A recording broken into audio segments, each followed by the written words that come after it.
kali ini yaitu membahas jenis-jenis penelitian. Nah, semoga slide saya sudah kelihatan. Sudah, Pak. Oke, nanti kalau slide saya tiba-tiba nggak kelihatan, tolong atau nggak berubah gitu ya, saya udah ngomong panjang banget, kok nggak berubah gitu. Nah, nanti tolong dibantu. Oke, slide-nya mati ya kayaknya, bentar. Iya, Pak. Iya, Pak.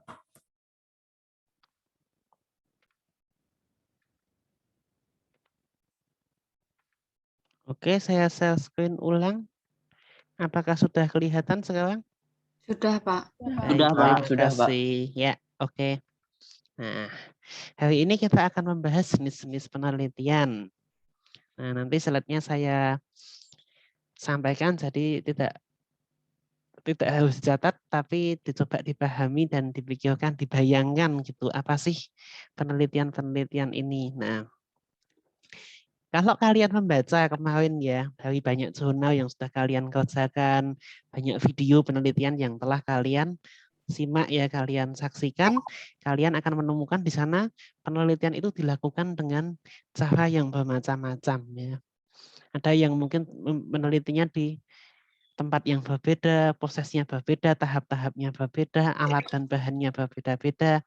Nah, maka kita perlu punya istilah untuk masing-masing penelitian itu. Supaya apa? Supaya nanti ketika kita menjelaskan kita nggak kesulitan. Penelitian apa sih yang dilakukan? Penelitian ini, jenisnya ini, metodenya ini. Nah, itu kan mudah untuk dijelaskan.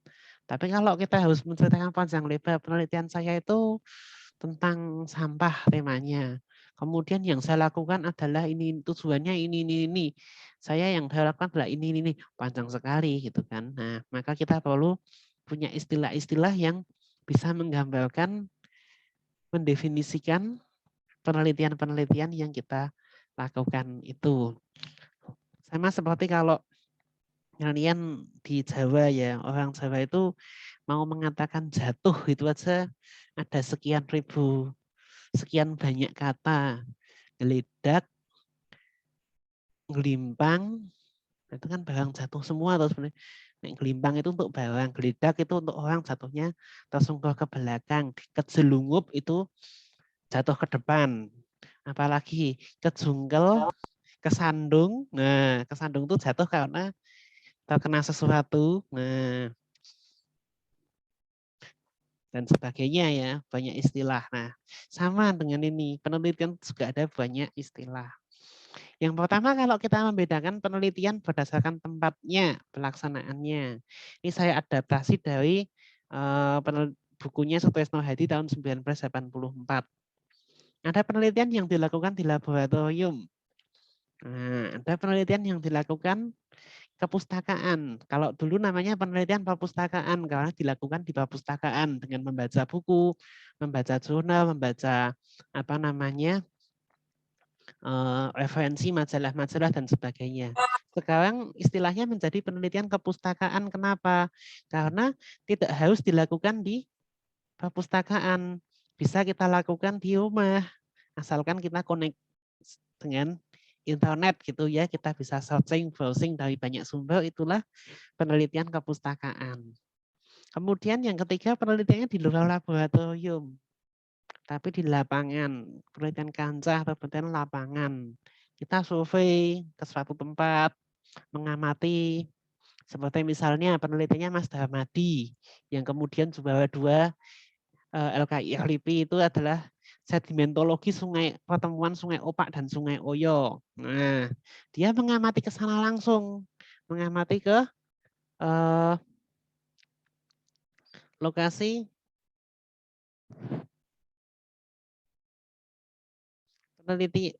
lokasi penelitiannya. Nah, itulah yang dikatakan sebagai penelitian lapangan, mengunjungi tempat itu. Nah, yang dinamakan laboratorium itu jangan dibayangkan selalu laboratorium yang untuk orang penelitian IPA begitu ya, laboratorium fisika, biologi, kimia begitu. Bahkan ketika kalian mengerjakan membuat sesuatu alat di bengkel begitu saja sebenarnya kita bisa mengatakan itu penelitian laboratorium ya. Laboratoriumnya orang teknik gitu kan beda dengan laboratoriumnya orang komputer misalnya begitu. Bahkan ada laboratorium PAUD. Nah, itu berarti apa? Untuk meneliti PAUD gitu ya, pendidikan anak usia dini. Misalnya apakah bagaimana anak-anak itu mengenal huruf, bagaimana anak-anak itu bersosialisasi dengan teman-temannya. Ada laboratorium seperti itu. Nah, kalau laboratorium orang teknik sipil lah, mungkin isinya nanti di sana ada bagian struktur gitu, mungkin ada besi, kemudian ada semen, ada pasir dan sebagainya, itu laboratorium juga ya. Sehingga ketika kita mengatakan penelitian laboratorium itu sebenarnya bukan masalah tempatnya di laboratorium saja, tapi juga bisa kita katakan bahwa penelitian ini semuanya kita kendalikan gitu. Kalau di laboratorium itu kan semua dikendalikan. Kita kendalikan suhunya, kita bisa kendalikan siapa saja yang masuk dalam laboratorium dan sebagainya. Kalau penelitian lapangan gimana? Kita nggak mengendalikan itu. Kita ya apa adanya di lapangan kita ambil, kita amati. Itulah penelitian lapangan gitu. Misalnya kita mau mengamati bagaimana terbentuknya endapan di sungai. Kalau kita lakukan di laboratorium geologi dengan membuat simulasi, dengan membuat model begitu, yaitu penelitian laboratorium. Kalau kita lakukan dengan mengamati langsung terbentuknya endapan di sungai, berapa hari diukur, setiap seminggu sekali diukur endapannya bagaimana, dan sebagainya, itulah penelitian lapangan. Kalau kita hanya membandingkan berbagai literatur, berbagai referensi tentang endapan di sungai itu, itulah penelitian kepustakaan. Nah, kita sudah bisa menjelaskan nih, penelitian saya ini laboratorium, lapangan, atau kepustakaan. Kemudian berdasarkan fungsinya, mengacu pada Macmillan dan Schumacher tahun 2001. Ada penelitian dasar, penelitian terapan, dan penelitian evaluatif. Apa itu bedanya? Nah, penelitian dasar itu adalah penelitian yang menguji dan menemukan teori dan prinsip dasar dalam bidang tertentu. Misalnya penelitian matematika, penelitian komputer mengembangkan algoritma, atau menguji, penelitian kimia mensintesis nanomaterial, mensintesis bahan apa namanya oksida ini atau gitu, mengekstraksi, menguji sifat antibakteri pada bahan apa, itu penelitian dasar. Jadi menemukan teori, menemukan prinsip dasar. Apakah daun mimba dan daun mindi dapat berfungsi sebagai larvasida, nah, semacam itu. Apakah pemberian botol wali dapat berfungsi sebagai antibakteri misalnya. Nah, itu dasar.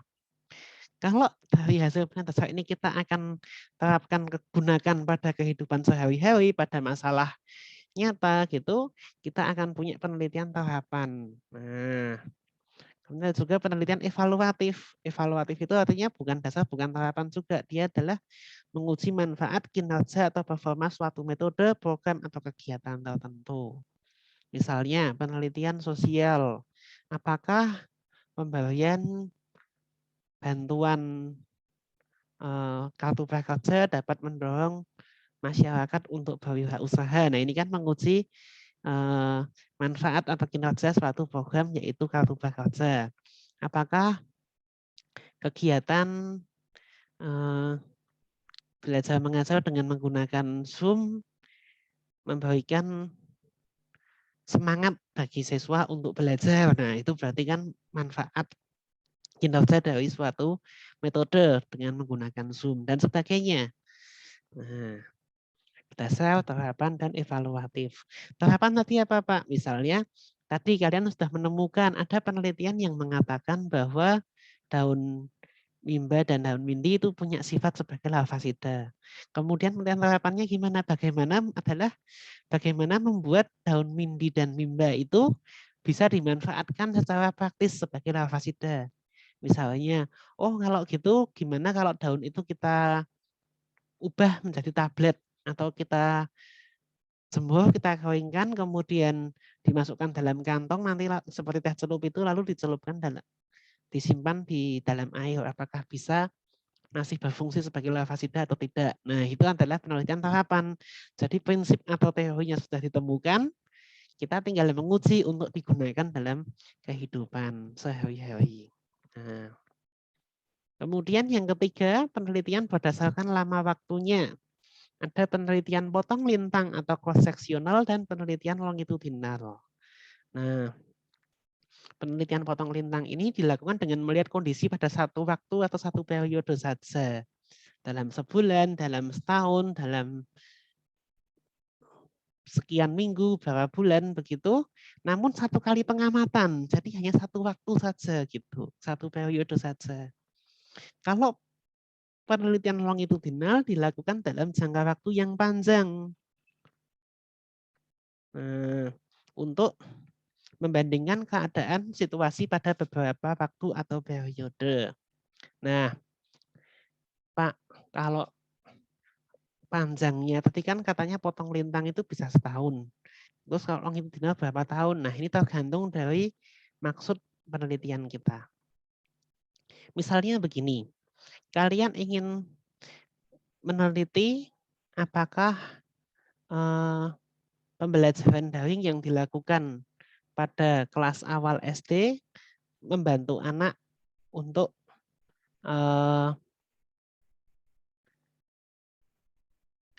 dapat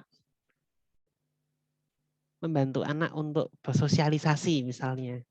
Kalau kita mengamati dalam satu waktu saja, dalam sebulan, kita amati anak-anak itu saja. Begitu, itulah penelitian potong lintang. Kalau penelitian longitudinalnya gimana? Longitudinalnya adalah kalian mengamati sekarang kondisinya seperti apa. Kemudian nanti 6 bulan lagi atau setahun lagi kalian amati lagi. Atau mungkin terus-menerus tiap 3 bulan sekali sampai setahun. Atau 2 bulan sekali sampai 6 bulan. Semacam itu. Itulah penelitian yang longitudinal. Jadi panjang pendeknya berapa ya? Nggak mesti macam-macam. Tergantung dari tadi apakah pengamatan itu hanya satu kali saja atau berkali-kali dalam jangka waktu yang tertentu yang agak panjang. Nah, itu yang dinamakan penelitian longitudinal. Jadi kalaupun penelitiannya itu 3 tahun, tapi dia hanya sekali mengamati karena yang diamati itu peristiwa yang langka gitu ya, atau yang diamati itu banyak, ya itu tetap saja namanya penelitian potong lintang. Nah, tapi kalau pendek tapi ada proses yang diamati berulang-ulang begitu, itu adalah penelitian longitudinal. Nah, ya paling tidak longitudinal itu beberapa bulan lah begitu. Contoh lain dalam penelitian kesehatan. Misalnya kalian ingin tahu nih apakah orang-orang yang merokok itu nantinya lebih mudah terkena penyakit jantung dibanding yang tidak. Ini yang sudah pernah dilakukan namanya di Framingham ya di Inggris sana. Ada suatu kota yang di sana dilakukan penelitian seperti itu. Diamati orang itu jenis kelaminnya apa, merokok atau tidak, minum kopi atau tidak, berapa banyak yang diminum, selama sekian tahun, bertahun-tahun. Kemudian dilihat dari sekian banyak orang yang diamati, ribuan orang yang diamati itu, berapa banyak yang kemudian masuk rumah sakit karena sakit jantung. Kemudian muncul informasi, ternyata merokok dapat meningkatkan risiko serangan jantung sebesar sekian. Nah, itu juga penelitian longitudinal. Nah, kemudian variabelnya, nah ini ada penelitian deskriptif dan eksperimental. Kalau deskriptif itu ya apa adanya, kita ceritakan apa yang ada begitu ya. Sedangkan kalau eksperimental berarti kita melakukan percobaan, manipulasi. Dicoba bagaimana kalau tambahkan bahan ini, tambahkan bahan itu, seperti itu. Kemudian berdasarkan tingkat eksplanasinya atau tingkat penjelasannya, kita juga bisa mendefinisikan ada penelitian deskriptif lagi, penelitian komparatif, dan penelitian asosiatif. Deskriptif jika dia menjelaskan saja, memberikan penjelasan saja mengenai suatu objek, peristiwa, atau fenomena tertentu. Ternyata daun mimpi mempunyai efek larvasida. Brotowali pada dosis sekian gram atau ekstrak brotowali pada konsentrasi sekian memiliki daya hambat terhadap pertumbuhan bakteri atau dapat menghambat pertumbuhan bakteri Staphylococcus aureus. Nah, atau mungkin terdapat para abdi dalam yang melayani di makam raja-raja Imogiri memiliki rasa tanggung jawab yang tinggi dan kecintaan terhadap budaya Jawa. Nah, itu kan hasil pengamatan saja, penjelasan deskripsi saja gitu. Ya, hasil percobaan bisa, hasil wawancara, tapi hanya menjelaskan saja, mendeskripsikan. Kalau komparatif ada pembandingan, ada perbandingan. Ternyata dari daun mindi dan daun mimba yang lebih efektif untuk membunuh jentik-jentik nyamuk adalah yang ini. Daun mimbi misalnya. Dari metode atau pendekatan pembelajaran dengan metode A, metode B, metode C, yang lebih mudah dipahami siswa adalah metode A.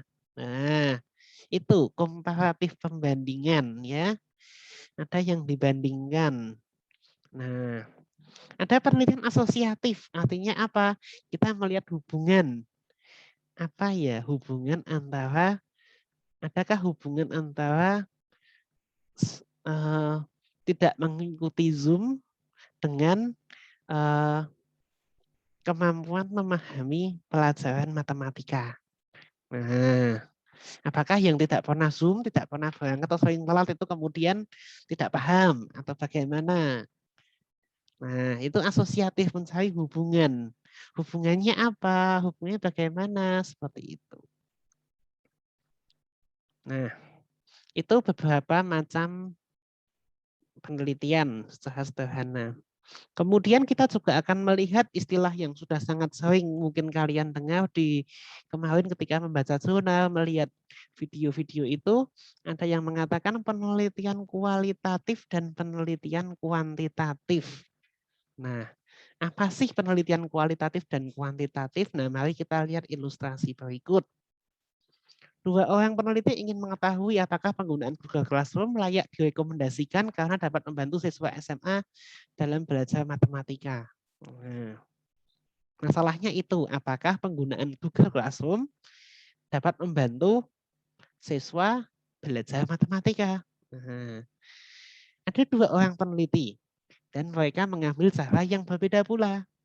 Peneliti pertama memilih untuk membuat kuesioner, ya, mungkin dalam bentuk Google Form, lalu menyebarkannya ke 200 siswa SMA. Dari kuesioner itu, dia mendapati 65% siswa merasa bahwa Google Classroom memungkinkan mereka mencari materi matematika dengan mudah. Sudah ada di sana semua. Berdasarkan hal itu, ia menyimpulkan bahwa Google Classroom dapat membantu siswa mempelajari matematika. Dia punya mencari berapa persen, mencari angka, ya toh. Atau membanding, bisa juga peneliti pertama ini membandingkan yang belajar menggunakan Google Classroom dan yang tidak. Ternyata yang tidak belajar nilai ujiannya rata-ratanya adalah 85. Sedangkan yang belajarnya menggunakan Google Classroom nilai ujiannya adalah 89. Lalu diambil kesimpulan dari situ. Dasarnya adalah angka-angka. Nah, peneliti kedua, dia tidak melakukan itu. Dia memilih untuk bergabung dalam kelas Google Classroom pelajaran matematika. Ia mengamati proses pembelajaran dan interaksi yang terjadi antara guru dan murid di dalamnya. Oh, ada yang komen-komen seperti ini. Oh, ketika gurunya mengumumkan ada tanggapan seperti ini. Nah, setelah itu ia melakukan wawancara mendalam pada beberapa siswa dan guru. Tanya, Bu, Ibu guru sudah berapa lama nih menggunakan Google Classroom? Oh, sudah 1 tahun. Apakah ada kendala dalam menggunakan Google Classroom? Ada. Kadang-kadang siswa itu tidak mau download. Nah, dan seterusnya. Kemudian juga bertanya pada siswa. Dek, apakah pelajaran di sekolahmu menggunakan Google Classroom. Iya Kak, pakai. Nah, kamu gimana dengan Google Classroom itu? Apakah bisa memanfaatkan dengan baik atau ada kendala? Bisa sih Kak, bisa. Nah, itu adalah wawancara. Setelah memperoleh cukup informasi terkait penggunaan Google Classroom, ia menimbang kelebihan dan kekurangannya, kendala-kendala yang ada, lalu menyimpulkan ternyata Google Classroom dapat membantu siswa SMA belajar matematika. Nah, dua-duanya merupakan penelitian. Kalau yang pertama dasarnya adalah angka-angka, yang kedua dasarnya bukan angka, keterangan tapi keterangan pernyataan dari beberapa orang yang memang menggunakan objek penelitian itu, yaitu Google Classroom. Nah, inilah yang bisa kita bayangkan sebagai penelitian kualitatif dan penelitian kuantitatif. Kuantitatif itu intinya adalah kuantitas, ada angka-angka 65%, 70%, nilainya lebih tinggi, nilainya 90 sama 85.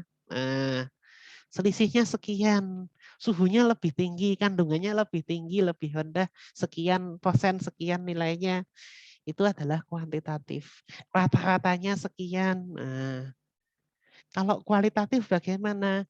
Banyak-banyaknya deskripsi. Boleh pakai angka, Pak? Boleh, tetap pakai angka, tetap boleh. Tetapi intinya bukan pada angka-angka itu. Angka itu hanya menjelaskan deskripsi tadi.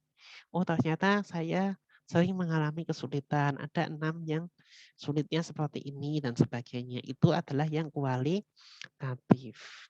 Nah, nanti ini ya kalau kita membedakan ini yang kuantitatif, ini yang kualitatif. Tujuannya kuantitatif itu biasanya menjelaskan, memprediksi, mengkonfirmasi, memvalidasi, menguji teori. Kualitatif, dia belum punya teori. Dia mendeskripsikan, menjelaskan, mengeksplorasi, menginterpretasi, membangun teori, mencari penjelasan. Kenapa ya kok kayak gini? Ini sebabnya apa? Mengapa? Bagaimana? Itu biasanya adalah kualitatif. Tapi kalau bagaimana hubungan, bagaimana pengaruh ini terhadap ini, nah itu biasanya lebih ke kuantitatif, menguji teori. Nah, bagaimana prosesnya? Apakah fokus atau tidak? Kemudian apa namanya variabelnya diketahui atau tidak, nanti kita jelaskan lagi ya. Datanya bagaimana, apakah angka-angka, sampelnya banyak, nah, atau sedikit datanya, kecil gitu dan tidak teratur, bukan berupa angka-angka. Nah, apakah analisisnya menggunakan metode statistik atau tadi membaca tema-tema begitu, itu kualitatif dan kuantitatif seperti itu. Nah, ragamnya untuk yang kuantitatif itu bisa berupa penelitian survei, penelitian korelasional, eksperimental, maupun analisis meta. Nah, ini tidak semuanya digunakan di SMA ya, tentunya sesuai kebutuhan aja. Untuk pengetahuan dulu lah. Penelitian survei, kita ingin tahu berapa banyak orang yang apakah setiap orang yang sering belanja menggunakan toko online juga menggunakan mekanisme pembayaran online, apa namanya e-money gitu ya. Misalnya, kalau sering belanja di Tokopedia, apakah kemudian dia menggunakan tetap transfer setiap kali itu transfer atau menggunakan OVO atau menggunakan apa semacam itu misalnya. Kita survei banyak orang, ratusan orang, puluhan ratusan orang, kelompok besar, kita ambil sampel di sana. Kita cari, oh ini menggambarkan sampel yang populasi atau keseluruhan tadi, itu yang dinamakan survei. Korelasional, mencari hubungan antar variabel. Apakah di SMA 8, apakah mengikuti kegiatan ekstrakurikuler itu berdampak pada menurunnya semangat belajar siswa misalnya. Atau bagaimana. Nah ini diselidiki, inilah hubungan korelasional. Pakai angka-angka juga gitu. Eksperimental, melakukan percobaan ya. Eksperimen. Diukur nanti hasilnya bagaimana. Mungkin dulu di SMP pernah ya mengamati pertumbuhan tanaman. Ditanam, diamati bijinya tumbuh 1 cm, 1 cm, 1 cm, jumlah daunnya berapa dan sebagainya. Percobaan. Analisis meta ini yang bukan untuk anak SMA ya, lebih ke melakukan riset pada berbagai hasil penelitian yang sudah ada untuk menemukan kecenderungan. Misalnya, dari sekian banyak riset mengenai pengaruh menonton televisi terhadap kejiwaan anak dan remaja, ternyata hasilnya beda-beda. Kita cari polanya. Yang sering muncul apa sih dari berbagai penelitian itu? Yang kadang-kadang apa? Atau mungkin ada yang hasilnya saling bertentangan. Kenapa? Nah, itu analisis meta. Kalau kualitatif ini cukup banyak macamnya ya. Ada studi kasus, analisis isi, penelitian etnografi, sejarah, grounded theory, dan fenomenologi. Studi kasus itu kita cari data mendalam terkait sekelompok individu, program, dan majalah dan lain-lain ya.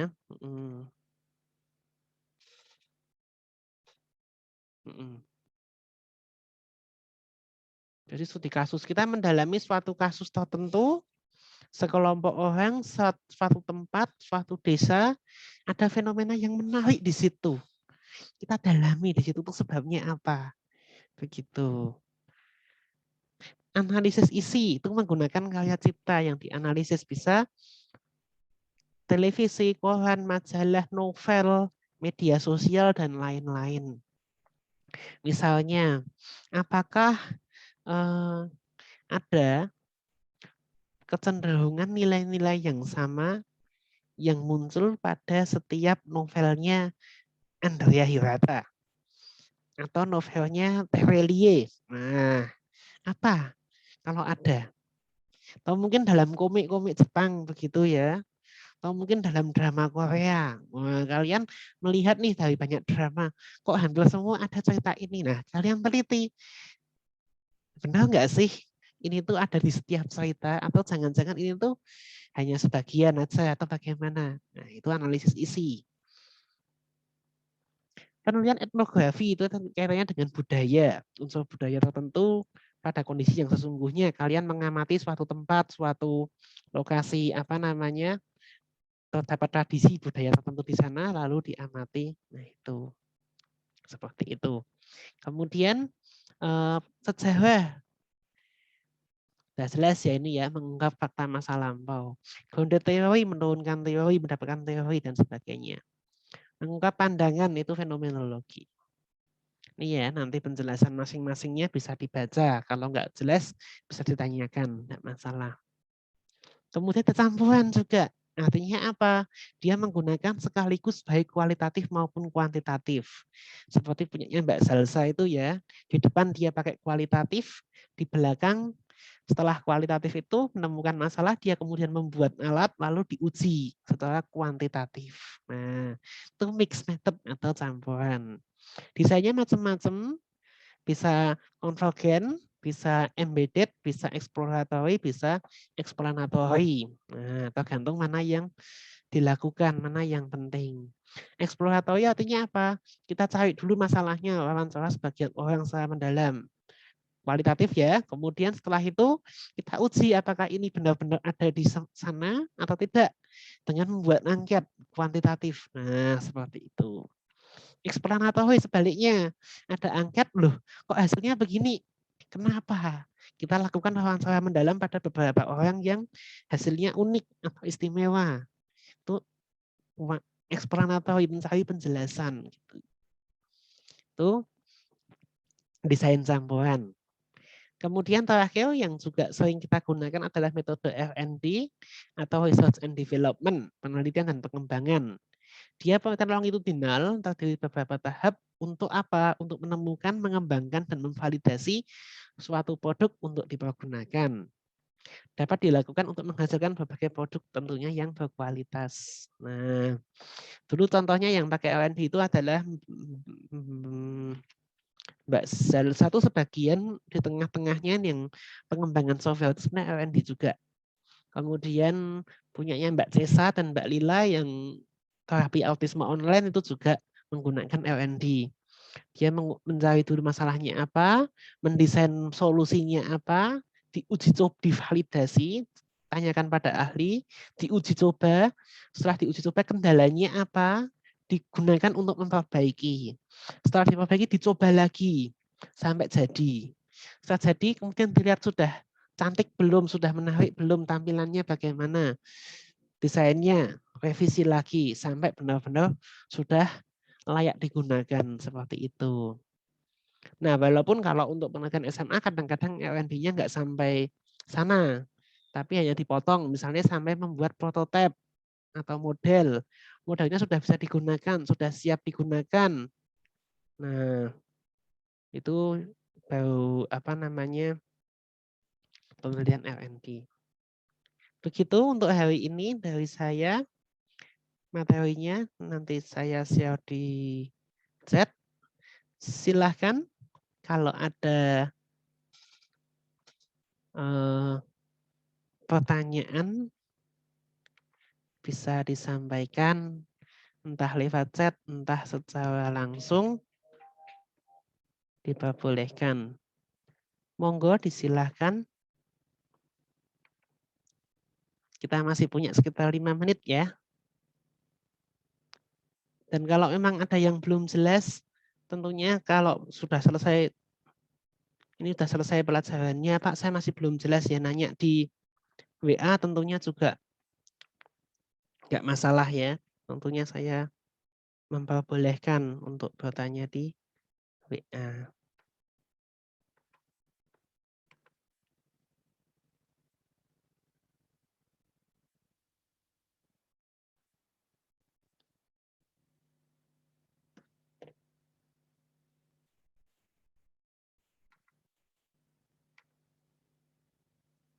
Silakan bila ada pertanyaan.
Oke. Ya, sama-sama. Oke ya, Mas Bagus. Terima kasih. Bagaimana mengatasi data kualitatif atau kuantitatif apabila jadi kekeliruan dan mengatasinya itu apakah mengulang lagi mencari data yang benar atau bagaimana? Terima kasih. Nah, baik. Ya, untuk penelitian ketika kita berhubungan dengan data itu memang bisa jadi kekeliruan. Pertama kita harus tahu dulu kekeliruan itu kenapa ya. Apa sebabnya dia keliru gitu ya. Kadang ada yang kelirunya itu karena sampelnya tidak memberi keterangan yang sesungguhnya. Nah, berarti gimana dong? Nah, nanyanya harus hati-hati. Kita berarti ganti caranya menanya gitu ya. Seperti itu. Atau karena kita salah cari orang, ya sebenarnya cari orang yang tepat yang bisa kita tanya. Tapi pada umumnya sebelum kita lakukan pengumpulan data, kita akan memvalidasi dulu alat pengumpul data yang kita gunakan. Apakah alat ini nanti bisa mendapatkan data yang valid atau tidak begitu. Seperti itu umumnya. Misalnya begini, kalian bikin angket. Di angket itu ada pertanyaan, berapakah penghasilan Bapak Ibu dalam 1 bulan terakhir. Orang tuh kalau ditanya penghasilan tuh kan sensitif ya. Aduh, jangan-jangan mau dipacekin nih, mau diutangin nih. Apa gitu. Orang akan sungkan menjawab. Tapi kalau kemudian diganti, penghasilan Bapak Ibu A kurang dari 2 juta per bulan, B 2 juta sampai 4 juta per bulan, C lebih 4 juta sampai 8 juta per bulan, D lebih dari 8 juta per bulan. Itu akan memberikan jawaban yang lebih tepat seperti itu misalnya. Jadi kita lihat dulu kekeliruan itu karena apa, dan penanganannya ya tergantung dari kekeliruan itu. Ada yang kadang-kadang kita pikir itu keliru, ternyata emang benar itu beda gitu ya. Emang kenyataannya beda dengan yang kita bayangkan gitu. Jadi kita harus cari dulu sebab-sebabnya apa. Nanti pengatasinya ya tergantung dari sebab dari kekeliruannya itu. Oke, Mas Bagus. Ya. Minggu-minggu depan kita akan juga sampai pada data, nanti kita jelaskan mengenai data kualitatif, data kuantitatif, bagaimana mengumpulkannya, bagaimana mengolahnya, nanti kita akan sampai ke sana. Jangan khawatir. Ada lagi? Ya, sambil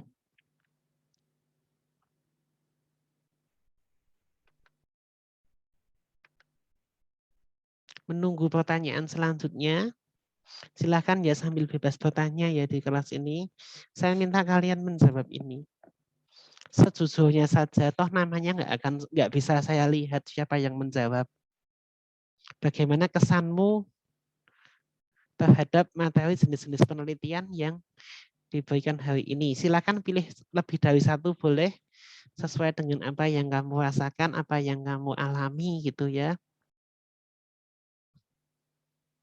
Wah Pak, saya jadi takut meneliti Pak. Lah penelitian kok kayaknya rumit banget dah. Itu tadi kan jenis penelitian secara umum ya, tergantung dari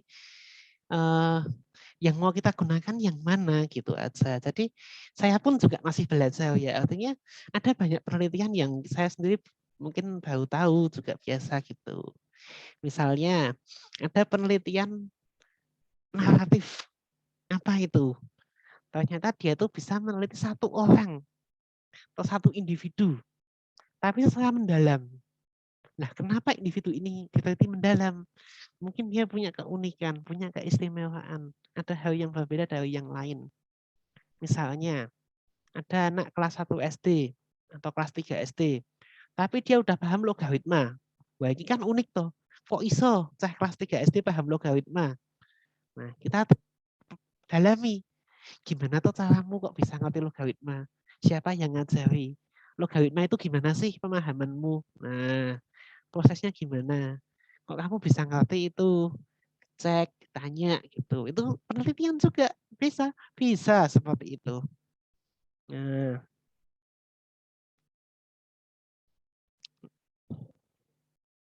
apalagi ya, misalnya ada anak yang nuwun sewu ya punya kelainan gitu ya.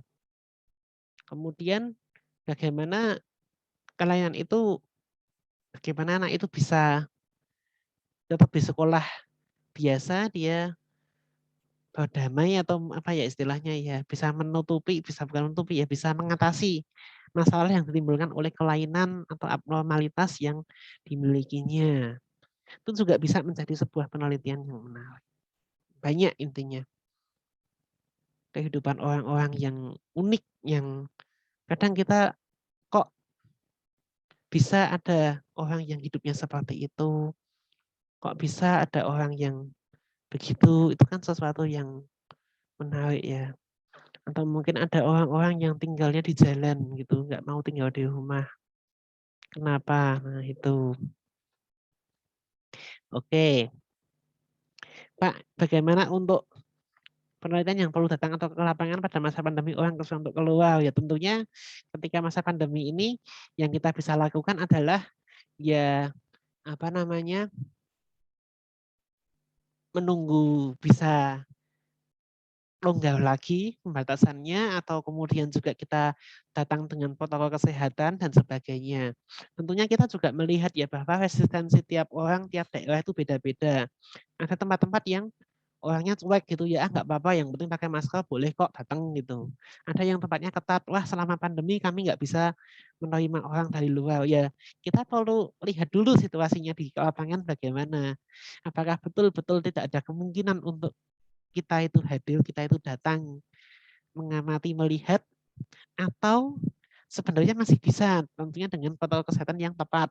Atau, oh masnya harus ini dulu, rapid antigen dulu, nanti kalau negatif boleh kok. Atau, oh masnya mbaknya udah vaksin, boleh nggak apa-apa. Ya udah, kalau emang seperti itu kan nggak masalah ya. Nah, jadi ya kita apa namanya, lihat dulu betul-betul, mungkin tidaknya segala kemungkinan kita lihat dulu. Kalau nggak mungkin sama sekali ya terpaksanya ya ini agak sulit gitu ya. Kita harus pikirkan metode lain yang lebih efektif untuk mengumpulkan data dari lapangan itu. Misalnya, bisa enggak kita nggak sampai mau ketemu orang, cuma mengamati, atau kita hanya mengambil informan-informan kunci saja, menemui 2-3 orang yang mau ditemui. Nah, seperti itu. Oke, sudah 93% yang menjawab, dan saya ya sama-sama saya laporkan 248. Ternyata 63% mengatakan menarik, 58% mengatakan membuat penasaran, 32% mengatakan membingungkan, 6% mengatakan menakutkan. Ya, semoga yang takut tetap nanti bisa tidur ya, jangan sampai ketakutan. Nah, oh ya, itu juga bisa diteliti loh, ketakutan terhadap penelitian itu juga ada yang meneliti. Kecemasan. Saya kalau PP cemas loh Pak, deg-degan mau masuk kelas. Nah, itu diteliti bisa. Banyak yang bisa diteliti. Oke, terakhir ya sudah 825. Kalau penelitian tentang perilaku seseorang seperti meneliti orang khusus di bidang apa ya, tergantung sudut pandangnya yang mau kita lihat. Kalau kita melihat kepribadiannya, karakternya dari orang itu gitu, mungkin bisa ke psikologi. Kalau misalnya bagaimana dia belajar, bagaimana dia bersosialisasi, itu mungkin juga bisa psikologi, bisa pendidikan, bisa sosiologi, ya semacam itu sebenarnya. Bisa tergantung sudut pandang kita dari mana gitu.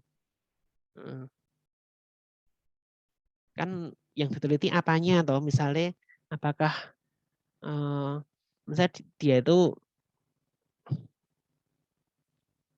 apa namanya, hidupnya bagaimana, atau ada aspek yang lebih spesifik semacam itu. Jadi bidangnya bisa macam-macam tergantung dari spesifik apa pertanyaannya atau hal yang ingin kita ketahui dari kehidupan orang itu apa. Begitu ya. Terima kasih untuk hari ini, supaya tidak terlalu lama kita ini karena kalian harus menuju jam pelajaran selanjutnya, maka saya